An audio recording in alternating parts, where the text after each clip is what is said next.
So on the heels of its 250-year anniversary, the U.S. Army is looking to modernize for 21st century warfare, especially now in response to the Ukrainian drone strike against Russia and Russia's drone strike against Ukraine.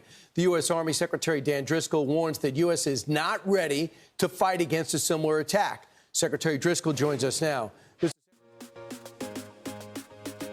Hello out there, everyone. Manny here from Area 503.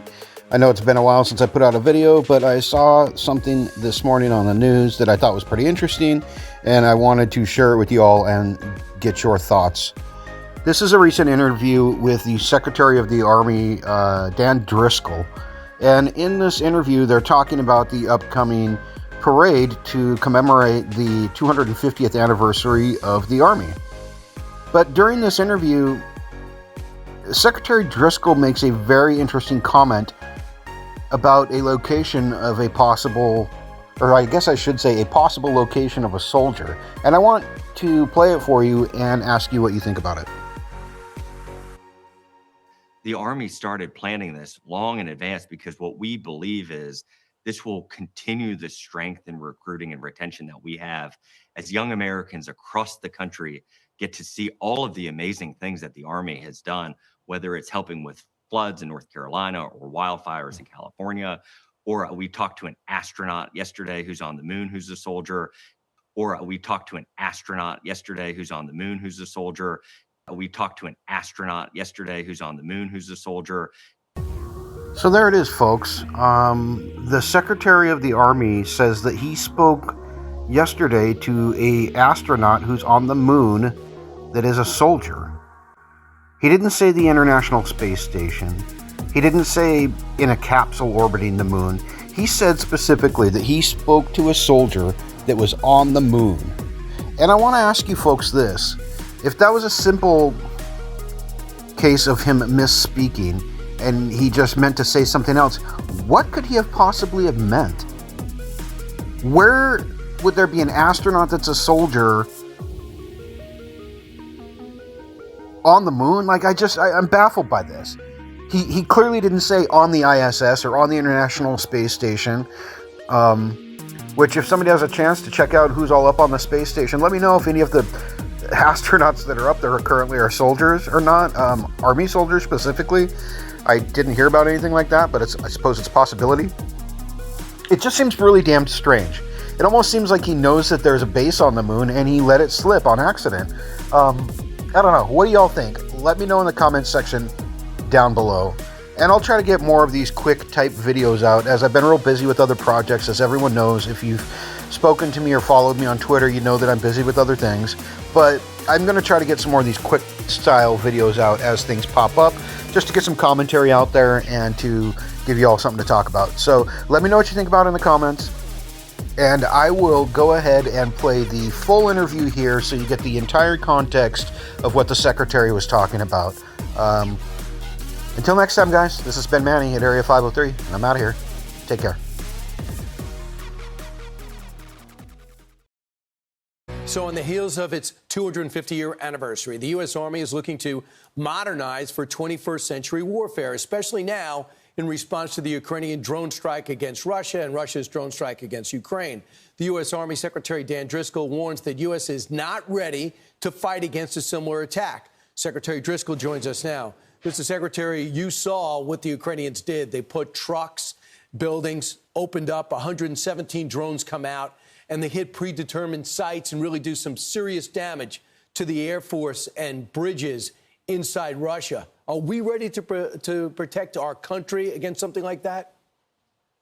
We are working on it. I think the calcified bureaucracy that existed in the Pentagon for the last couple of decades has set us back a lot. Under President Trump's leadership with Secretary of Defense Hegseth, we are actively attacking that bureaucracy. We are getting the dollars that have been spent on things that just will not protect us, and we are reallocating them towards solutions like directed energy and lasers and jamming technologies that will help a lot in the future. How has war changed since Russia invaded Ukraine, and to see how this is basically drone versus drone instead of tank versus tank?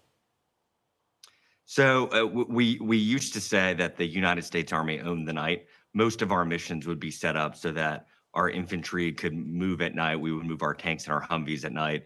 With drones, that just doesn't work anymore. And so what we've started to do is we start to train our soldiers even as early as basic training, like 5 weeks into their time in the Army. They're starting to do it with drones watching them. And then in their after action review, they will watch what do they look like from the sky.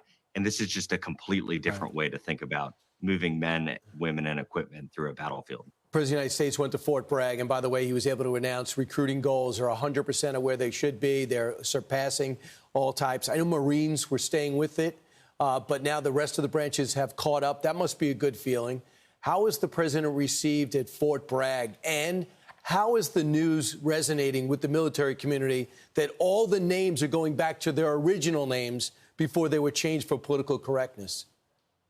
I think if you watch the videos of the president speaking before soldiers, like you can see he just has this incredible connection as commander in chief with his army. They were absolutely thrilled when the president made that announcement. You just heard roars across the thousands of soldiers that we had in there listening to him. And I think every single soldier, or nearly everyone I have talked to, remarks how it just feels so different today than it did a year ago, and that they feel like they actually have a leader who wants them to be the most lethal fighting force in the entire world. And that's why these men and women sign up and join to fight and maybe die on our behalf. So Gavin Newsom foolishly said yesterday, the president's having a parade for his birthday. It's about the Army, and it's about Flag Day, and it happens to be the president's birthday. And this idea was actually brought up by the Army, by General George, when President Biden was president, but it was going to be much smaller. Can you shed light on that? Yeah, I think there's kind of two things here that just I find preposterous. Thing one is as if the Army 170 years before the president was even born could have lined this up to be his birthday. It is just insanity to me that they are pushing back on this idea that we want to celebrate our 250th anniversary with an entity and a body that has done so much for this nation and that so many people have this incredible connection to. And then the second thing is, to your point, the Army started planning this long in advance because what we believe is this will continue the strength in recruiting and retention that we have as young Americans across the country get to see all of the amazing things that the Army has done, whether it's helping with floods in North Carolina or wildfires in California, or we talked to an astronaut yesterday who's on the moon, who's a soldier, including actually going to war and fighting to defend the freedoms that are that make our nation so great. We think this is going to be an incredible opportunity for the Army to fill up our pipeline for the years to come. And I find it offensive that anybody is challenging that. Right. The Army can celebrate the Army. That's what it's about. We cut birthday cake for you guys every year. Here's the president announcing something that really resonated with the men and women who fight. Watch. We're giving you across the board raise for every single service member in the U.S. Armed Forces. We're giving you across the board, and you deserve it. You know, we spend so much money on things that we shouldn't be spending it on, but I think those days are stopping. And I think that matters. Obviously, people cheer for pay raises, but it also shows you care. Absolutely. And the president, right after that remark, also said we're going to put $1 billion into upgrading our barracks.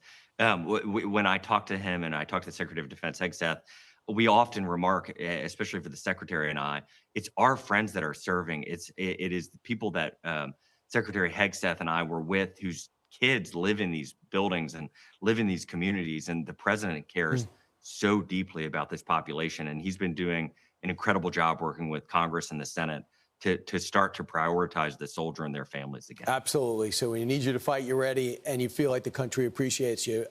Secretary Driscoll, thanks so much. Look forward to the details on that budget coming forward. Hope you get everything you need. I appreciate it. Have a good day. And happy birthday, Army. Meanwhile, I'm Steve Doocy. I'm Brian Kilmeade. And I'm Ainsley Earhart. And click here to subscribe to the Fox News YouTube page to catch our hottest interviews and most compelling analysis.